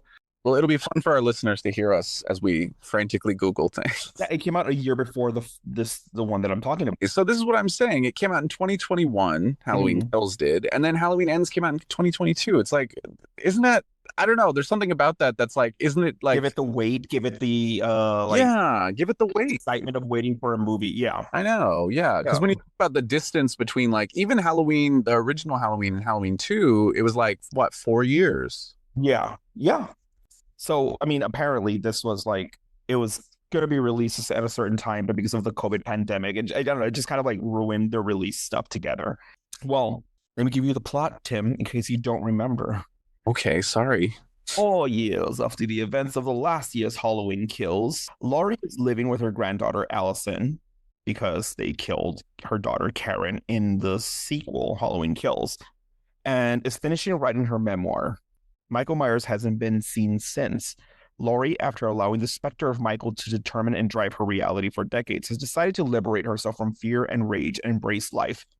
But when a young man, Corey Cunningham, is accused of killing a boy he was babysitting, it ignites a cascade of violence and terror that will force Laurie to finally confront the evil she can't control once and for all. I can differentiate between this movie and the last one and the 2021 version, Halloween Kills, because I think for a majority of the movie, Jamie Lee Curtis's Laurie Strode is in the hospital the entire time. Yes, that's right. Yeah. And that annoyed a lot of people, which is kind of like the sequel, though, because like, wasn't she in the hospital in the second one as well? In the original second movie, not to be confused with the Rob Zombie second movie or Halloween Kills, the second movie of these three movies. Yeah. Yeah, in the 1981 Halloween 2, she was in the hospital. So there you go. Yeah. And I think the overall tone for this movie specifically is that it was the movie that everybody, either you loved it or you hated it, because there was like kind of like an anti-sequel. Everybody was arguing about this because of the way it ended, the kind of like the, not only the way it ended, but the way they decided to focus the story on a new character that was somehow inhibiting the spirit, Michael Myers or something. I don't know. So I can understand that, because they're probably thinking like, oh, this is probably going to, spring up another timeline now. Yeah, no, it's true. But it doesn't, because they kill that guy in this movie, so it doesn't happen. So one of the things that people did not like, I was like so on this, but the Corey Cunningham subplot. Do you remember that? I vaguely do. To be honest, though, this is one of those ones that kind of fades into my memory. Yeah. So, okay. In this, they introduce this new character named Corey. He is like this nerdy, cute guy, whatever. And he's tasked with babysitting this fucking piece of shit child who's like so annoying and just being like a bully to the adult type person. You know what I mean? Corey eventually somehow ends up locked in a room on the third floor of this mansion because the parents, okay, so he's asked like, hey, can you babysit our child? Sure. He goes there. The parents are going to celebrate Halloween or something, a Halloween event. So they take off and they leave this man with their child. And this child, again, is a bully, whatever. Somehow, Corey ends up in the third floor, locked in a closet or in a room. And he's like trying to get out because he's freaked out or something. And the kid locked him in there. So I think he thinks that Michael Myers is coming, or he's thinking something. I forget what it was. So he like pushes the door open to the room that he's locked in, which knocks over the kid from the third floor balcony down to the ground and kills him. And you're laughing at this. Well, it's more of like the parents walk in as this happens, so they think that he is the killer, like he actually killed their son on purpose. But in reality, it was just all an accident, right? That's right. I remember this. And by the way, is his name Cunningham as a subtle reference to the original director of Friday the 13th? Oh, maybe. Yeah.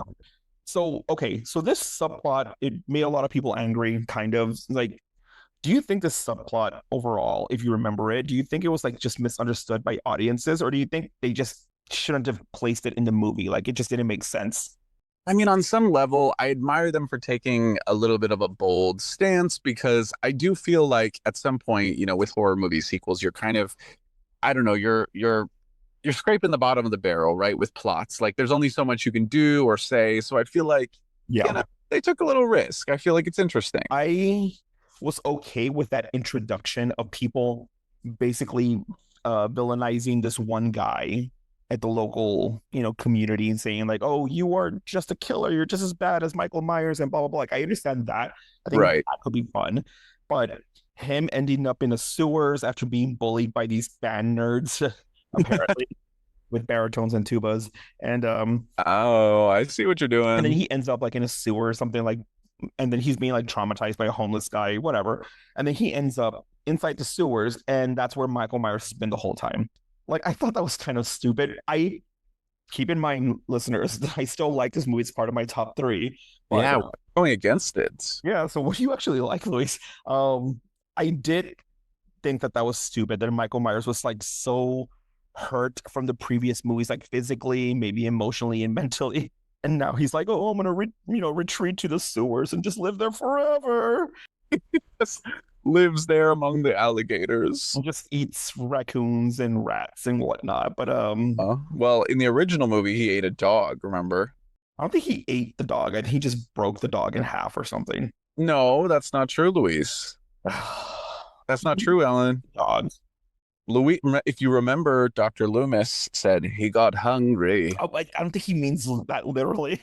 He did mean that literally. No, he just means like he's hungry for like murder. No, he literally meant he got hungry. Listeners, do you think that Michael Myers eats dogs? Well, he ate one. It doesn't mean he, regularly does. He did not eat a dog. Okay, anyway. He ate a dog. Okay, fine. He ate a dog, according to Tim. What are your thoughts overall on having like minimal Michael? Like, not having him included too much in this movie. I mean, it's like I said before, and I know it sounds like a cop out, but truthfully, I mean, it's an interesting take, and it's a switch of things. So, I mean, but at the same time, yeah, I mean, if you're doing minimal Michael at some point, it is kind of like, well, what are we here to see? Like, you think we're here to see freaking Allison talk about her Barbie collection? Exactly. I think it's a little risky, but I didn't mind it because I like spending time with Laurie in her own trauma, I guess, and her kind of befriending that Corey guy, and then Corey has like a relationship with Laurie's granddaughter Allison, right? So it's it's a little that's interesting to me. I like that, but not having Michael there as much, I could see why many people were like, "Oh, okay, this was like the sequel we all hated or whatever," because everyone like argues about this. Well, I mean, a lot of people had issues with Halloween Kills, though. I remember a lot of people said, at least people that I knew, said that they felt like Halloween Kills got like too gory, actually. Oh, yeah. Well, that was like feedback that I heard from like a lot of people. And I was like, oh, wow. Huh. Yeah. Okay. So this one, since it is like the ending of the entire quote unquote franchise, supposedly. For now. They do bring back a lot of characters from the original film. Yes, they do. Also, another character that I love that they brought back was like the smoking Nurse Deb, I think. No, it wasn't Nurse Deb, whatever her name was, but she was in the original Halloween, where she's like, "Don't you think we should call him instead of it?" to Loomis. I guess the last 2 points that I'll make is, what do you think Halloween Ends is saying about evil being like this contagion, basically, of like evil spreading towards other people because of society kind of like pushing them to the outskirts, like Corey Cunningham. And then he becomes like this evil Michael Myers ripoff, or just like that Friday the 13th where they he goes to hell and they kill him and it starts jumping bodies, basically. What do you think of this like evil being like a contagious thing? I don't know. On some level, doesn't that also kind of take away from the scariness? Because in the end, the scariness isn't that, well, aren't we all a little bit evil deep down? Like, that's not really the scariness, is that there's this random guy who's the randomness of it. Yeah, the randomness of it all is the scariest element of it, which I feel like 70s movies, I feel like really had a good handle on this. You know, I feel like a lot of 70s horror movies, there was a real sense that like the scary things in the world were not things that like made sense or that you could like categorize or be like, oh, well, there's a little evil in us all. Like, it wasn't like that. It was more like, you know, think about Jaws, right? Like how random that shark was. Think about, you know, The Exorcist. Think about Halloween. Like all these movies, like they had a real sense of like kind of creepy, random, horrible. Yeah, I agree. That's definitely more scary than some mystical, oh, the evil is like now spreading to this person or whatever. And obviously they tried to justify it by saying like he was so ostracized from society for this death of a child and whatnot. Like I get that, but again, how do you go from being ostracized from society to becoming Michael Myers Jr.? You know what I mean? Like, it doesn't make any sense. I know. Okay, so what are your thoughts on the last thing I'll mention is what are your thoughts on the ending of like Michael Myers going into, well, first, Jamie Lee Curtis is at her home. She's ready for Michael Myers somehow. And then somebody in Michael Myers, you know, outfits tries to attack her. She basically kills him or something. It turns out to be Corey. So obviously we know that, okay, this is the end of the Corey Cunningham plot. He's no longer coming back because he's dead. But then soon we have like actual Michael Myers show up and, you know, she implies that she killed herself. So Michael Myers is like, oh, well, I guess my job here is done. And she's like, sight, bitch, pow, pow, pow, or whatever. Anyway, he like stabs a bunch of knives in his hand and whatnot. And I think she even like slashes his throat if I remember correctly. Right. So, like, oh, wow. Like she's legit ending Michael Myers here. And then it cuts to a scene of like Michael Myers hoisted on top of a car or something, or I forget what it was, and then just throw him into like a metal grinder to like officially end him. Oh my God. Yeah. Do you think that was like kind of like a hollow finale for some folks? Who's like, oh, we kind of didn't want that, or do you think this was like, no, this was like a good closure for me? No, I agree. I don't think it was very good closure. I feel like I wish it was, but no, yeah, it seems a little bit like, I don't know, kind of like gratuitous, and then it's like, I don't know, it just doesn't pack the same punch that like H2O did at the end. So I don't know. That's just my opinion, though. What did you think? That's what it is. Yeah, I think for me, I mean, I like that happened only because it was like, okay, look, I was not lying. Halloween ends tonight. The evil dies tonight. No. Because like not only did I slit his throat and like make sure that his hands were like gushing blood out of his body so he loses blood. Not only that, I'm also going to throw him into a metal grinder and kill him. And the whole town is here to watch this. And you love that. Well, it's more the fact like, look, there's no coming back from this. He's dead. So what they're basically saying is like, this is the end of Laurie Strode's story, right? We're not bringing her back anymore. And I think she was happy with that. Like the actress Jamie Lee Curtis was like, no, I'm good with this.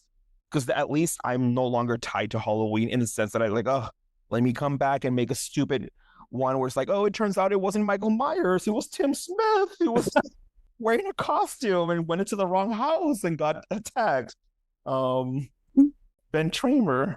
Ben Tramer. Am I Ben Tramer? That's what you envision me being like? No, I was just saying, like, imagine, like, turns out they make another Halloween movie. Tramer's the killer. And it turns out that the person that she stabbed and slit the throat and threw in the meat grinder or the metal grinder was actually Ben Tramer's, like, hey. Again, you know how they did it in the sequel where he was, like, wearing the costume for no reason? And they're going to do that in another fucking timeline, but Jamie Lee, I feel like this was Jamie Lee Curtis's way of saying, like, this is done. I am done with this franchise. We're going to kill him, and there's not going to be any doubt that he's like may have survived. Do you know what I mean? Like in the one that you picked earlier, like Halloween, the requel, he's in the basement, there's a fire, but the movie doesn't show him burning. So obviously in the next movie, he somehow escapes and beats up all these firefighters. So he still survived. But in this one, they're like, no, this is it.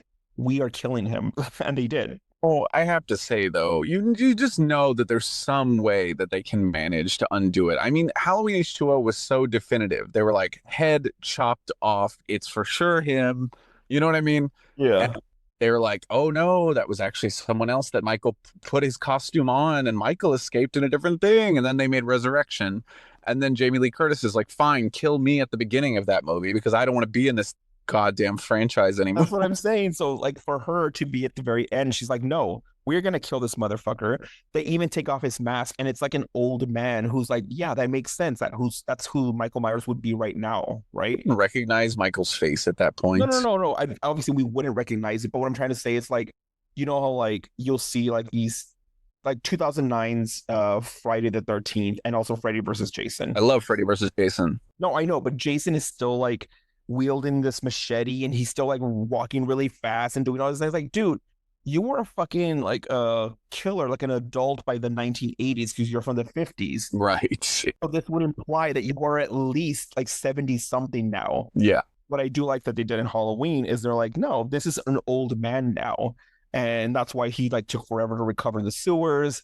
Michael Myers did because he was like basically like beaten and whatnot. So when they take off his mask to reveal an old man, it's kind of like, yeah, this guy is like, of course he's old and he's like gonna trip over himself and fumble, like you know what I mean, like trip over himself basically and drop his dentures, make mistakes. It's the fact that you would picture Michael Myers going to the dentist to get dentures. He's like, what's your occupation? It's like, well, you know, I only work during the month of Halloween. I only work with my sister getting dentures. But yeah, I like the ending because I thought it was like, okay, this was closure, the closure that I needed, the closure that Laurie Strode deserves. She will no longer be traumatized. Well, that part is good. I will give you that. Yeah. Okay. Well. Yeah. Okay. So out of 5 metal grinding machines, how many do you give this? I'm gonna give it. I'll give it 2.5 metal grinding machines. Ooh. Damn.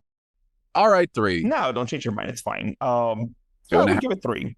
It's a satisfying ending for me. It has its flaws. Obviously, there's not enough Michael for a lot of people, so I understand the reason why people were mad about that. The reason why they brought in this Corey character is like, why are we focusing on this guy? I want to learn more about Michael or whatever. So I can understand that being like a point that people hated. And for me, it was just like, it's fine. Could have been better. Yeah, of course. But I would still give it 3. Okay, well, fair enough. Yeah. So Tim, for those of you who are listening to this episode and have not really listened to or have not watched a lot of the Halloween movies, maybe you've only seen the first one and you're like, oh, it's too many movies, I don't know which ones. Where do I start? Exactly. So there are 4 different timelines. Tim, what are the timelines for our listeners who want to experience Halloween in a specific way? All right. Well, listeners, you have 4 options, like Luis said. So if you're curious about this, and if you stuck with us this long, maybe you'll be wondering, where to start. And this is how you can go. Okay. One option is you can watch the original timeline, which goes as follows: Halloween 1, which came out in 1978, Halloween 2, then Halloween 4, Halloween 5, and Halloween 6. And as we mentioned before, 4, 5, and 6, not very well loved by Halloween fans, but that's the original timeline. I like 4. Okay. Oh yeah, that's true. 4 has a little bit of like nowadays. I feel like it's been slightly reappraised. Yeah, but the other 2, that's where they introduce like a cult, I think. Yeah, there's a curse, and that's kind of why Michael is able to constantly not die, basically. So yeah. Yeah. But so 1, 2, 4, 5, and 6 is the original timeline. If you want to go standalone, you can go with Luis's movie, which is Halloween 3, which is its own timeline. Yeah. And if you want, what I would say is probably the best timeline, you can go, well, except for one key exception, you can go with the H2O timeline, which is Halloween 1, 2, H2O, and then unfortunately Resurrection, which is most certainly a sequel to H2O. Unfortunately, it's the burden that carries. Okay, and then the fourth and final option really is to watch the reboot trilogy, and you can include the first Halloween movie in that. So it would be Halloween 1, followed by the 2018 movie, which is also called Halloween, and then Halloween Kills, and then Halloween Ends. And that is the reboot requel sort of trilogy, which is also interesting in and of itself and worth a watch for sure. I And like how you introduce all 4 timelines, but completely choose to ignore the Rob Zombie versions. well, some Halloween fans will know what I'm talking about. I'm not a big Get fan. over here, you fucking bitch! Oh Meet shit! Michael Myers! Oh Our son no! Michael! Michael, come over here. Why you shut the fuck up? Hey, look at your mother's pussy. Doesn't he say like No. point? He tries to like point to the fact that Michael needs to look at his mom's pussy or something. Oh my God. Yeah, there's something horrible like that where they're like, oh, see, he had a messed up childhood. That's why he ended up like this. Yeah, so stupid. Anyway, go ahead. Well, anyway, yeah, if you desperately want to, you can watch Halloween 1 and 2, the Rob Zombie versions. But, maybe there's some merit to that. I don't know. Maybe they've got some good parts. Who knows? Yeah. Which timeline do you think feels the most Halloween to you? Oh gosh. Okay. Well, You can create your own one, by the way. personally, if I was gonna watch them and I just didn't give a damn about timelines, I was like, who gives a shit? I'm just gonna watch the best story one. continuity, yeah. Yeah, but just screw continuity. I would just watch 1, 2, H2O, and then the 3 new ones, and that's what I would watch. Okay. Tim, I have a hypothetical for you before we finish off this episode. Oh, I love your hypotheticals. Yeah, so let's say, Tim, you're asked to write the plot of the next Halloween movie. It could be a direct sequel to any of the films or an alternate timeline. What would you want that movie to be? Like, what would the plot be to that sequel? Oh, you're really putting me on the spot here. Yes, sir. Yes, sir. I think what I would do is I think it might be fun. See, because I like the 70s aspect of the OG Halloween movies, right? Mm-hmm. And so I think it might be fun to make a Halloween 3. So effectively, I undo every single sequel Yeah. after Halloween 1 and 2, the original ones. I would make Halloween 3, and sorry, that would also replace My Halloween 3, yeah. your Halloween 3. Sorry about that. But I would replace that with a direct sequel to the second one. And I think that would be fun too.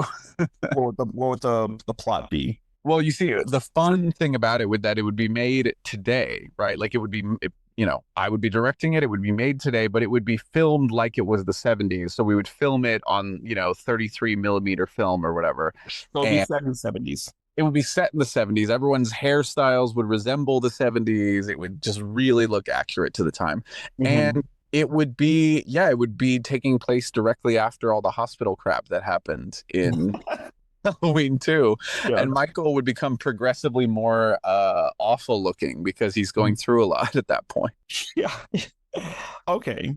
That's good. I thought you were going to say that maybe you would do a different sequel to H2O. Oh, that's not a bad idea as well. But I think H2O was such a good ending. I don't know even where that would go. Yeah, because it would end there. You're right. Okay, well, for me, I would say if I had to do a sequel or a different timeline, I would have part 1 happen, obviously, right? And then they would do part 2. And then kind of like you, like exactly what you said, but this time it takes place like 2 years later.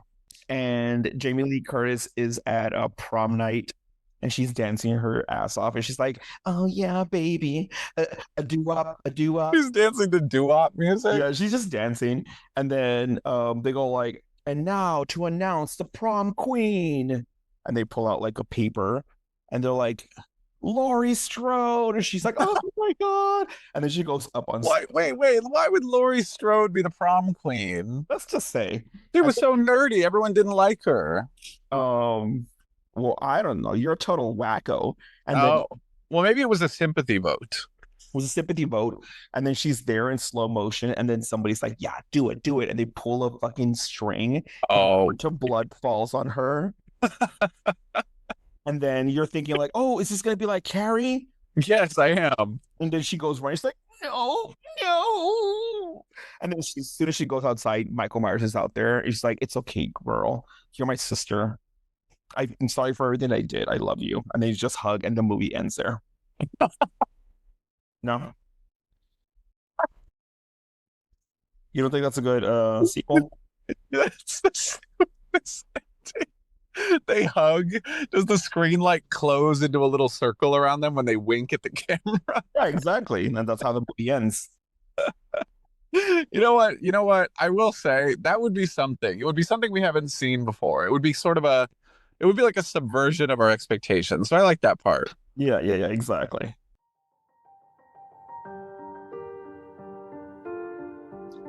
Tim, come to the end of the episode. We've come to the end of the episode, Timmy. What are your final wishes to our listeners in terms of today being Halloween for them and incorporating the movie or the franchise into their life tonight? Well, to the listeners, I would say happy Halloween, enjoy yourselves, stay safe, and don't forget to watch some of these sequels we're talking about, because we're not just talking, listeners. We want you to watch them if you haven't yet. Yeah, we got homework for y'all. Yeah, there's homework. This isn't a fun Halloween. This is a serious Halloween. Yeah, go watch Halloween 3, everybody. Yeah. Well, sure. If you enjoyed today's episode, then feel free to leave us a 5-star review wherever you listen to your favorite podcasts. If you'd like for us to cover a specific story or topic, then email us at ittybittyhorror@gmail.com. You can also follow us on all social media under Itty Bitty Horror. Tim, what are we discussing next week? Or in 2 weeks, actually. Not next week, but in 2 weeks. Well, Luis, it's our 50th episode. And what a fitting time for it to be our 50th episode right after Halloween. Yeah. And to celebrate, we're going to have a little getting to know your hosts episode. So we will discuss our favorite movies, memories of real life stupidity, and some real nasty hot takes. So you don't want to miss it, laddies. Luis told me to read that last line, and I want it on the record that I would not have called you all laddies. Listen here, laddies. But yeah, it'll be a fun episode. Probably not next week, maybe the week after, because Tim and I have a couple of travel plans for November. But we'll release it in the middle of November, and then we'll come back for December to bring you some holiday traumatic stories. Traumatic stories? Yeah, with Santa Claus being a pervert again. Oh, no. Yeah, well, thanks once again. And remember, even the smallest chills can linger long after the stories end.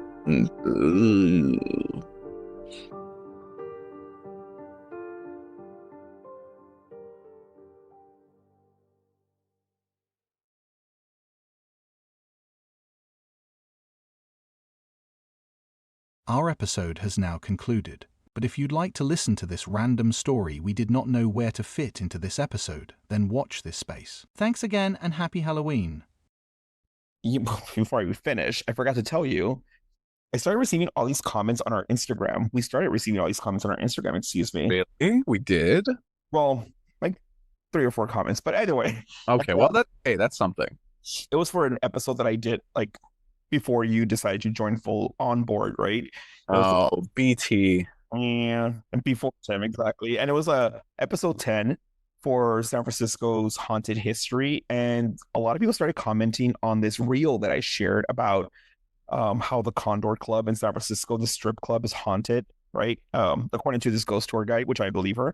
And then somebody commented, is like, "Whoa, did you know that the new general manager just died 3 weeks ago? He was killed by his employees." I was like, "What?" Oh my God. And all these people started commenting on it, and I looked it up. Allegedly, we should point out, this is someone's comments. No, it's true, actually. I looked it up on Google, and the general manager or some manager for the Condor Club in San Francisco, which is a strip club, was murdered 3 weeks ago from 2 of his employees, allegedly 2 of his employees, because we don't know if they were the ones who killed him, but apparently he did die. And apparently the story is that he fired them, and I guess to seek revenge or whatever, they killed him. And I was like, damn, that's wild. But I don't know why they're posting these comments on that reel, because it has nothing to do with that. He didn't die in the at the Condor Club. He died outside somewhere else. God, well, I guess they're just excited about the topic, but that's sad about that guy. Yeah. R.I.P. sir. All right. Well, what a nice way to end this episode.